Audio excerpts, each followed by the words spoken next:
उसने देखा कि नाश्ते के लिए सनी भी बैठा हुआ था। सनी को इस वक्त यहाँ देखकर अभिनव हैरान हो गया था। उसे वैसे तो सनी के बगल में बैठना था, लेकिन वहाँ पहले से चित्रा आकर बैठ गई थी। ठीक तभी शर्मिला ने सनी को देखते हुए कहा, तुम यहाँ क्या कर रहे हो सनी? सनी ने मुस्कुराते हुए कहा, ये घर भी तो मेरे घर जैसा ही है, तो फिर आप मुझसे ये सवाल क्यों पूछ रही हो? सनी की बात पर हरदेव ने कहा, सनी ठीक कह रहा है शर्मिला, जितना अधिकार इस घर पर तुम्हारा या अनन्या का है, उतना ही सनी का भी है। ये बात सुनकर शर्मिला को बुरा तो लगा, लेकिन वो चाहकर भी कुछ नहीं कह सकती थी। टेबल पर कुछ देर के लिए सन्नाटा छा गया था। ठीक तभी हरदेव ने कहा, एक चीज तो मैं तुम लोगों को बताना ही भूल गया, प्रोटॉन वाला कॉन्ट्रैक्ट सनी संभालने वाला है। ये बात सुनते ही अनन्या के होश उड़ गए। उसने कहा, क्या? लेकिन उसे तो मैं संभालने वाली थी। शर्मिला ने भी अनन्या के पक्ष में कहा, हाँ, इंचार्ज तो यही है। हरदेव ने ये बात सुनकर अपना गला साफ किया और एक गिलास पानी पिया। पानी पीते ही हरदेव ने कहा, सनी इस कॉन्ट्रैक्ट को देखने वाला है और ये मेरा फाइनल डिसीजन है। अब इसके बाद किसी की कुछ भी कहने की हिम्मत नहीं थी। अनन्या को ऐसा लगा कि हरदेव ने उसके गाल पर एक जोरदार तमाचा जड़ दिया था। सिवाय सनी की टेबल पर और कोई इस खबर से खुशी महसूस नहीं कर रहा था। सनी और हरदेव अपनी जगह से उठे और काम के लिए निकल पड़े। उनके जाते ही शर्मिला ने गुस्से में कहा, मुझे तो पापा जी पर विश्वास नहीं हो रहा है, वो ऐसा कैसे कर सकते हैं? राजीव ने जवाब में शांति से कहा, अरे मुझे तो लगता है कि उन्होंने ये सब कुछ सोच समझ कर ही किया होगा। ऐसे भी वो अनन्या को सीईओ की पोस्ट से थोड़ी ना निकाल रहे हैं? राजीव, कब तक? अगर इसी तरह चलता रहा ना तो अनन्या कब तक सीईओ बनी रह पाएगी? मुझे तो शक है कि सनी ने अनन्या के खिलाफ उनके कान भरना शुरू कर दिए हैं, और इन सब में अगर किसी की गलती है तो वो है ये अभिनव की। अभिनव, जो कि इस वक्त पानी पी रहा था, ये बात सुनते ही पानी उसके मुंह से बाहर निकल गया। उसे समझ नहीं आ रहा था कि हर बार वो कैसे चपेट में आ जाता था। अगर कल को इस घर में भूकंप भी आएगा तो भी शायद शर्मिला अभिनव को ही उसका दोष देगी।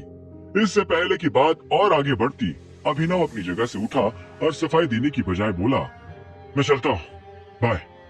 इतना कहते उसने अपना बैग उठाया और सीधा बाहर निकल गया। ऐसा नहीं था कि अभिनव अनन्या को समस्या में डालकर भागना चाहता था, उल्टा वो तो तुरंत गाड़ी में बैठा, उसने अपना फोन निकाला और सीधा रानी को फोन मिला दिया। उधर से रानी ने फोन उठाते ही कहा, गुड मॉर्निंग टाइगर, मैं आपकी क्या हेल्प कर सकती हूँ? आज प्रोटॉन और एलेक्स कॉर्पोरेशन की मीटिंग है ना? हाँ सर, आज से ही उस कॉन्ट्रैक्ट पर काम शुरू होने वाला है, रानी ने कहा। अभिनव ने निराशा में अपना सिर हिलाया और बोला, ठीक है, अगर वो लोग मीटिंग के लिए सनी सिंह को भेजते हैं तो हम ये कॉन्ट्रैक्ट टर्मिनेट कर देंगे। ये सुनती रानी एक पल के लिए शांत हो गई, लेकिन अगले पल उसने कहा, ठीक है बॉस। उसकी बात सुनते ही अभिनव ने फोन काट दिया। उधर जब अभिनव ने रानी से बात की, तभी इधर देवेन की भी चिराग के साथ एक अपॉइंटमेंट थी। देवेन चिराग के सामने बैठा था। चिराग ने उससे पूछा, तो तुम क्या चाहते हो? मैं तुम्हारे लिए क्या करूं? देवेन ने एक गहरी सांस ली और बोला, मैं आपसे बस शेयर्स के मामले में हेल्प चाहता हूँ। मैं जल्द से जल्द आपको पैसा वापस कर दूंगा, आई प्रॉमिस। इसके अलावा मैं आपको अच्छा खासा इंटरेस्ट भी पे करूंगा। आप प्लीज मेरी हेल्प कीजिए। चिराग ने उसकी बात सुनकर धीरे से हाँ में सिर हिलाया। वो जानता था कि देवेन उसके लिए काम किया करता था, ऐसे में उसे देवेन की मदद जरूर करनी चाहिए। लेकिन वो देवेन को जो पैसा देने वाला था, उससे वो हरदेव के आने वाले जन्मदिन के लिए एक बहुत ही महंगी घड़ी खरीदना चाहता था। अनन्या ने उसे बताया था कि हरदेव को वो घड़ी अपनी जान से भी ज्यादा प्यारी थी।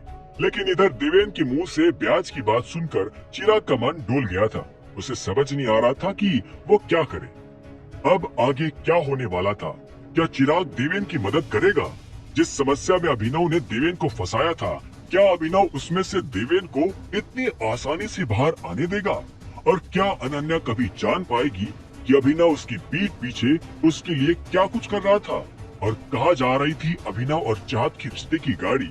जानने के लिए सुनते रहिए आगे की कहानी जानने के लिए देखें अगला एपिसोड सिर्फ पॉकेट एफएम के यूट्यूब चैनल पर, और द रिटर्न ऑफ टाइगर के सारे एपिसोड्स को सुनने के लिए डिस्क्रिप्शन में दी लिंक से डाउनलोड करें पॉकेट एफएम ऐप।